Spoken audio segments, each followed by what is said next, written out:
جو تقریب حضور سے صحابہ سے ثابت ہے ضرور کرو ضرور کرو ضرور کرو. عضو علیہا بالنواجذ، اپنے دانتوں سے پکڑ لو اس کو.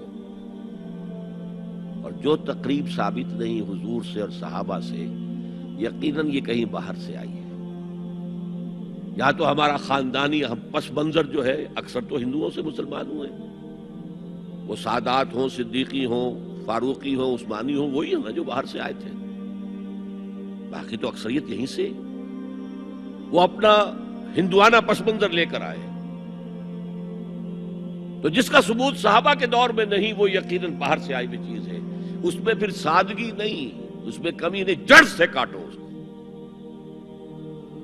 اس بنیاد پر ہم نے 5 فیصلے کیے، ذرا سن لیجئے آپ بھی. اگر آپ کوئی سوشل ورک کرنا چاہیں اس کو عام کریں.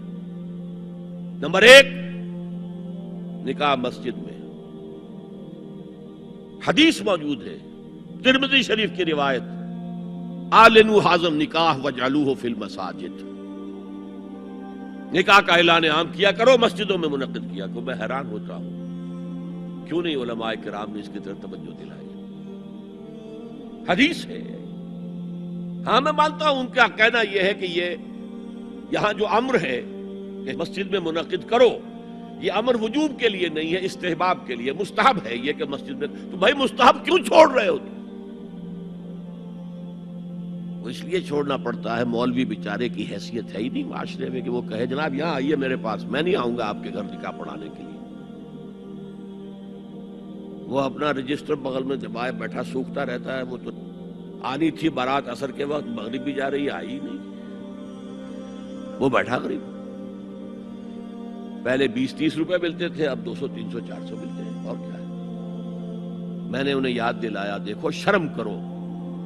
عیسائیوں نے آج تک اپنے چرچ کی اور اپنے پادری کی عزت یہ رکھی ہے کہ شہزادے اور شہزادی کی شادی ہوگی وہ بھی پادری چرچ میں آئیں گے.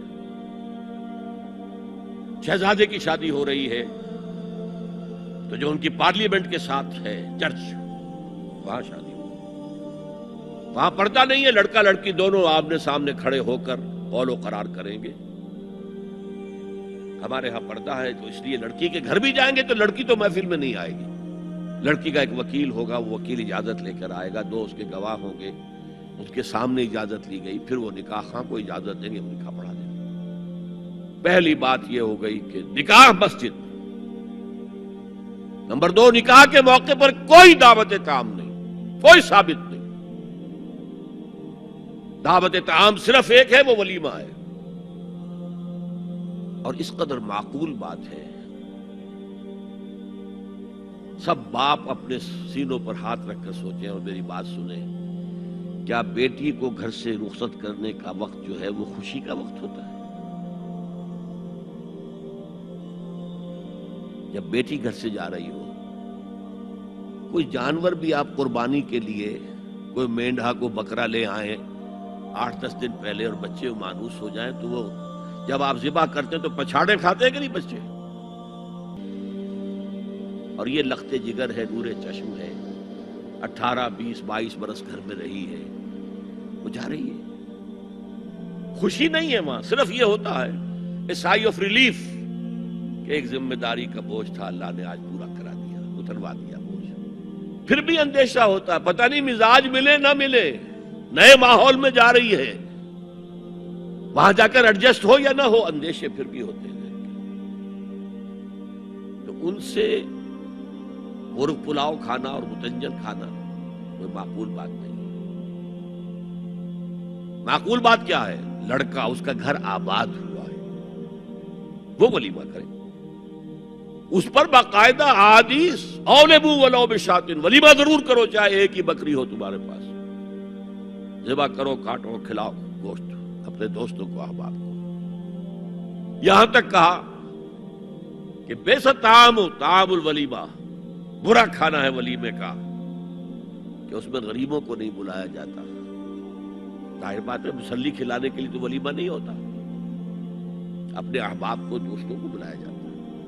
پھر بھی میں تم سے کہتا ہوں کہ جسے ولیمے کے لیے بلایا جائے وہ اگر نہیں جائے گا تو اللہ اور اس کے رسول کے حکم کی نافرمانی کرے. تو جس رسول نے اتنی تفصیل سے حکم دیا ہو ایک دعوت کا، وہ دوسری دعوت میں بھی خیر ہوتا نہ بیان کرتا. جب نکاح مسجد میں اور کوئی دعوت تعام نہیں تو بارات کا تصور خلاص. بارات کس بلا کا نام ہے؟ قرآن میں تو کوئی ذکر ہی نہیں، عربی میں یہ لفظ ہی نہیں. اجتماعی طرفین مسجد میں ہوا، نکاح ہوا. لڑکی کو، حضرت فاطمہ کو رضی اللہ تعالی عنہا، کچھ خواتین جا کر چھوڑ آئی تھی اس حجرے میں جو ایک انصاری صحابی نے حضرت علی کو دیا تھا. ان کا تو کوئی گھر بھی نہیں تھا. کوئی حضرت علی آئے ہوں اور آ کر ودا کرا کے لے کے گئے ہوں. چوتھی چیز، جہیز کا کوئی تصور اسلام میں نہیں. خالص ہندوانہ رسم، خالص ہندوانہ رسم، خالص ہندوانہ رسم. ہندوؤں میں کیوں ہے؟ وہ اس لیے ہے، معقول بات ہے کہ لڑکی کا وراثت میں کوئی حصہ ہے ہی نہیں. وہ تو جب گھر سے نکل رہی ہے کچھ دے دلا کے رخصت کر دو. دان دہیج یہ خیرات ہے، لڑکی کا حق کوئی نہیں ہے گھر پر. اسلام میں تو لڑکی وارث ہے. والد فوت ہوں گے، وراثت تقسیم ہوگی. والدہ فوت ہوگی، کوئی ان کی ہے ملکیت، وہ تقسیم ہوگی. شادی کے موقع پر کوئی جہیز اسلام میں نہیں، قطعاً نہیں. غلطی سے حضرت فاطمہ کے جہیز کو جہیز کہہ دیا گیا. وہ جہیز کیا تھا؟ ایک پیسہ بھی حضور کے اپنی جیب سے نہیں تھا. اس شادی میں خاص بات کیا تھی کہ دولہا کے ولی بھی حضور ہی ہے. اور کون ہے؟ علی کا کون تھا مدینے میں؟ اور دلہن کے والد بھی حضور ہیں. اب حضور پوچھتے ہیں حضرت علی سے، تمہارے پاس مہر دینے کے لیے کچھ ہے؟ عرض کیا میرے پاس تو کچھ نہیں. وہ فقراء صحابہ میں سے تھے. فرمایا مہر تو دینا ہے. تمہارے پاس ایک زرہ ہوتی تھی؟ جی ہاں زرہ تو ہے. انہوں نے یہ سمجھا زرہ تو جہاد کے لیے ہے، کوئی وہ دولت تو نہیں ہے.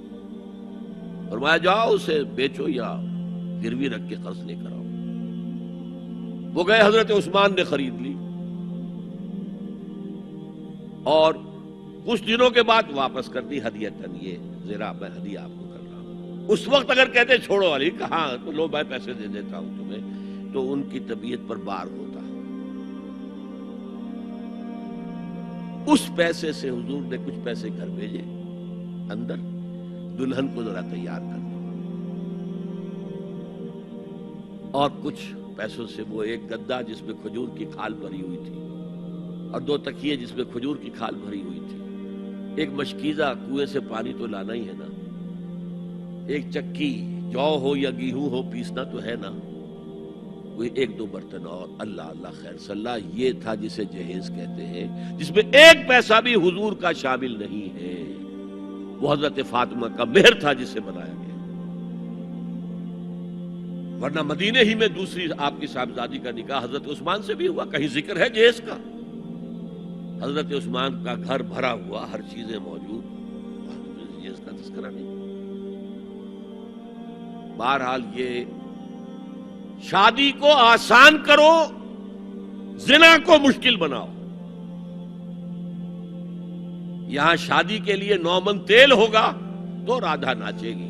ورنہ یہ کہ بڑی ہو رہی ہے، عمر ہو رہی ہے، سب کچھ ہو رہا ہے، لیکن کچھ تقاضے تو ہے نا. آخر کچھ تو کرنا ہوتا ہے نا. آخر کچھ نہ کچھ لوگوں کو تو کھانا کھلانا ہی ہوتا ہے نا. بارات تو آخر آئے گی ہی نا. کچھ نہ کچھ تو دینا ہی ہوگا. کچھ جوڑے کپڑے، کچھ. یہ اسلام کا فلسفہ جو میں نے 4-5 باتیں آپ کو بتا. فلسفہ یہ ہے کہ لڑکی کے باپ پر ایک پیسے کا بوجھ نہیں. اس نے لڑکی پال پوس کے تمہارے حوالے کر دیا. اب اور کیا چاہتے ہو تم؟ سارا مرد آزماں، مرد آفرین. مرد کو چیلنج دیا ہے، تم مرد ہو، مہر تم دو گے. اور سب سے بڑھ کر کیا ہو رہا ہے آج کل بھی ہوتا ہے، وہ ہمارے ایک کچھ کام ہوتے ہیں اسلامی، وہ بھی ہے. کچھ وہی ہندوانہ پس منظر. نکاح کی محفل میں چھوارے کون لے کے آتا ہے؟ جی لڑکے والے. اور پلاؤ کن سے کھاتے ہیں؟ بھائی جس کو تمہیں مرغ پلاؤ کھلا رہا ہے وہ چھوارے نہیں بانٹ سکتا تھا. یہ ہے اسلام اور غیر اسلام کا امتزاج. چھوارے لڑکے والے لے کر آئیں گے اور پھر دعوت اڑائیں گے لڑکی والوں کی طرف سے. دین کی بات پھیلانا صدقہ جاریہ ہے. ثواب کی نیت سے ویڈیو کو شیئر ضرور کیجیے. جزاک اللہ.